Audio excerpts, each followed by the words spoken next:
this specific critique is God saying, you have blood on your hands.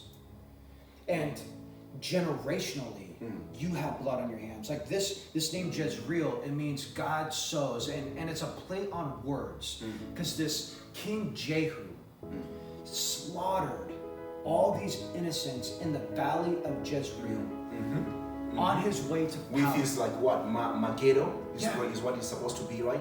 Yeah, and God's saying, look, this dude, this king that you enabled, killed all these innocent people in Jezreel. No one said nothing, right? And you thought I forgot. All the stuff that happened in history. Speaks. The blood speaks. speaks. So God is saying, look, Hosea, like part of this critique is saying you're like as a nation, your metrics are wrong. Because you're thinking that you're in this relative place of peace and prosperity because you've got a little bit of money, at least a select group. Like you're living in this middle class luxury, right? You thought that I forgot about how you got there. You thought I forgot, and your metrics of thinking I checked up all these boxes and that I'm going to be okay with that, right? It's like saying, like you're checking off all these boxes, and because you're in relatively peace and prosperity, I'm not noticing the mass incarceration that's also happening along with it. Because I care about that also.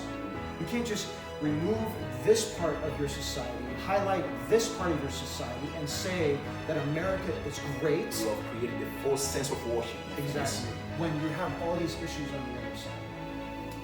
That's here's the problem though. Here's a problem, right?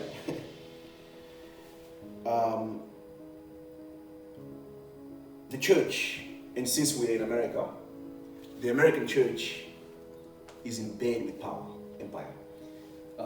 You have to learn. You're gonna have to do this by yourself. You're gonna have to learn to read what you're sitting in as empire, because that's what it is. It checks all the boxes. The American church is choosing to be in bed with empire. Here's the crazy thing. We are the American church. All of us. And I'm hearing a lot of us these days talk about like the evangelicals. Like they're over there. The evangelicals are right here. Yeah. We are in bed with power. And as I say, the church, has become a whore. But she's still a mother. We're here. So what are you going to do about it? What are you going to do about it? And it's a missed opportunity, right? Because I think when we're positioned in areas of influence and resource, the natural inclination should be to reach back and to help those who don't have, not to protect our assets at whatever cost. It's our job to be the pipeline back out to those who don't. The problem is, the pipeline never happens, and we continue just to build this piece up, and whenever that is threatened, we use whatever rhetoric or whatever we can to protect this piece. Like this is the piece, right? That is most important. And God's saying, no, like when you miss why I've positioned you here, it's for here. And it's for them.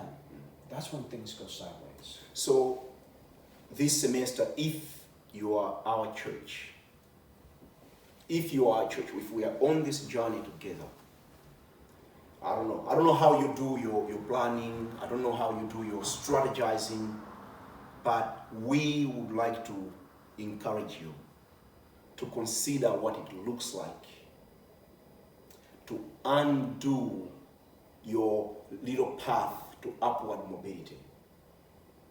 To follow Jesus, my friends, in every way you look at it, we have to go down.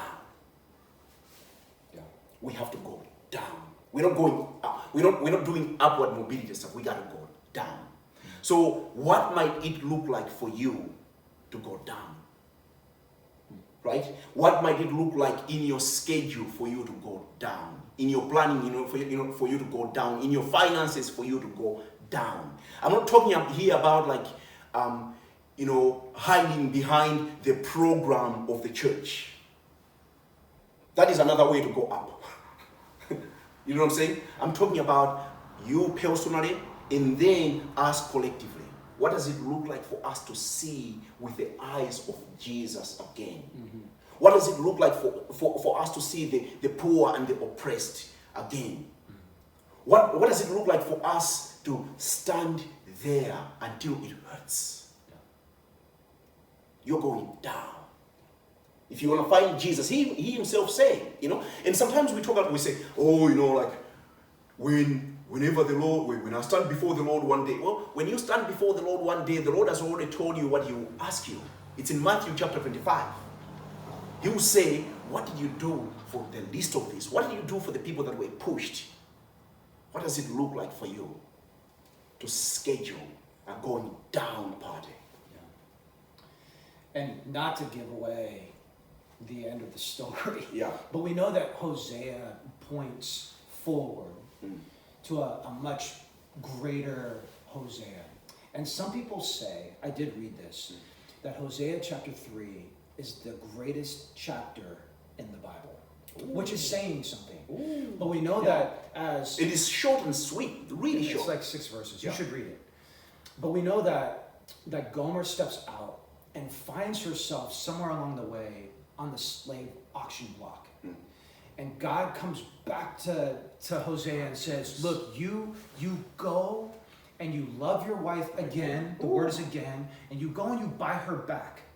So here's Hosea, who goes, this good dude, he goes down and he bids on his wife. He buys his own wife back and brings her back and says, look, you're mine. You're mine. And it points towards a Jesus who would do the exact same thing for his people, right? Who would love and who would buy us back, who would ransom us back. And just to further point to this path of restoration, because Hosea is stinging critique, but it's also this hope where God gives both sides of his love, where he goes, look, I'm not going to pretend that you didn't do that. And I'm not just going to minimize what you've done in terms of hurting our relationship. But look at verse 10. Because I think there's a clue there in verse 10 that the Gomers of the world, like those who feel like this sense of guilt or shame. Verse 10, it says, yet, such an important word. Yet the number of the children of Israel shall be like the sand of the sea. And without going into it, that's covenant language. That's God saying, look, remember what I promised way back when? To Abraham. Right. That's not going to end. Right? God of faithfulness. Which cannot be measured. And by the way, I don't want to mess with us. I think this might be a theme for the future. God also made a promise, not just to Abraham and to Isaac. God also made a promise to Ishmael. Ooh, it's gonna get uncomfortable this semester. Because what's that about? Yeah. Because when we start to do the my people thing, my tribe, my people, and we act upon that as if God isn't paying attention to others. Yeah. We other, and then we stay there. We think, oh, God only blesses us. We are the manifest destiny. We are the manifest destiny. We are, because in this too, we are all, and we're always the Jews, especially when Jews are doing well in the Bible. We are them. Oh, wait a minute, brother. How about the other people? God so loved the world. Yeah.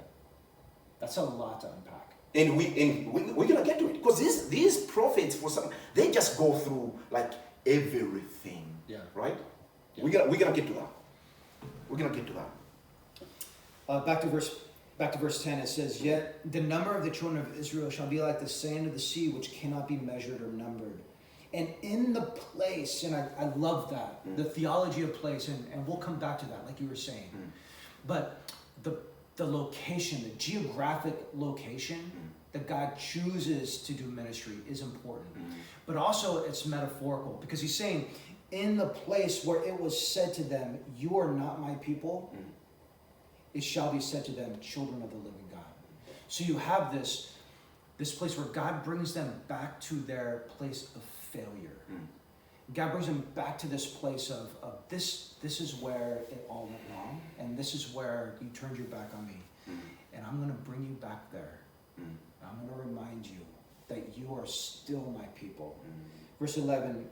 Oh, and I think Danish is asking where we are in the scriptures. We are in the book of Hosea, chapter number 1. Hosea, chapter number 1. And then finally he says, and listen to this promise. And a lot of times, like we miss this. And the children of Judah and the children of Israel shall be gathered together. And they shall appoint for themselves one head, and they shall go up from the land. The great shall be the day of Jezreel. So God is saying, look, like when I restore something, it's a process, but it's complete. Think about what we said about Israel and Judah, like having tension, like these two families divided. God says, there's going to be a day. They're going to come back together. And in the place of bloodshed, of Jezreel, that has this reputation of bloodshed and of tragedy, I'm going to turn that name around, that reputation. I'm going to take this place that was a failure and a place of tragedy and a place of death, and I'm going to flip it around. And that day's coming. There's a lot of work that needs to be done to get there, right? And that's the rest of the series. But there is a day coming where I'm going to heal all these things.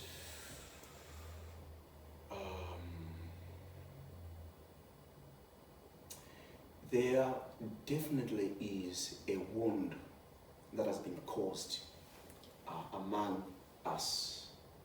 There's a wound that we have created as we have again focused our lives on upward mobility. There are people that we have wounded. There are people that are everyday practices. Like, you can't leave your house, go to work and come back, and not having to require for you to say, forgive me of my trespasses. It's impossible. Because the systems we operate in, the systems we perpetuate, are causing wounds.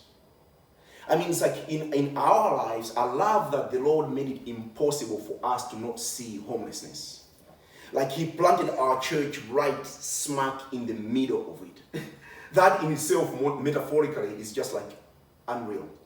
And I love that is the case. And I remember when my friends from Malawi would come to the United States and to visit, then after 1 week, when we would reflect back to say, what was the most surprising thing for you? Almost all of them would say, I was really shocked that there's homelessness in America. Yeah. That the richest civilization humanity has known would choose to treat her other people that way. And then it just builds and builds and builds. And again, if your pursuit is a pursuit, if you're here, if you're in Christianity and you're in the faith, and your pursuit is the pursuit for happiness, you're just in the wrong place. I don't know how else to tell you that. That is a cultural thing. That's the cultural consensus. But if your pursuit is a pursuit for happiness, if your pursuit is a pursuit for upward mobility, you're just in the wrong place. Because once again, Jesus is consistently calling us to go down and down and down. To look after the downtrodden. To look after the pushed out, even when they might not agree with you theologically, by the way.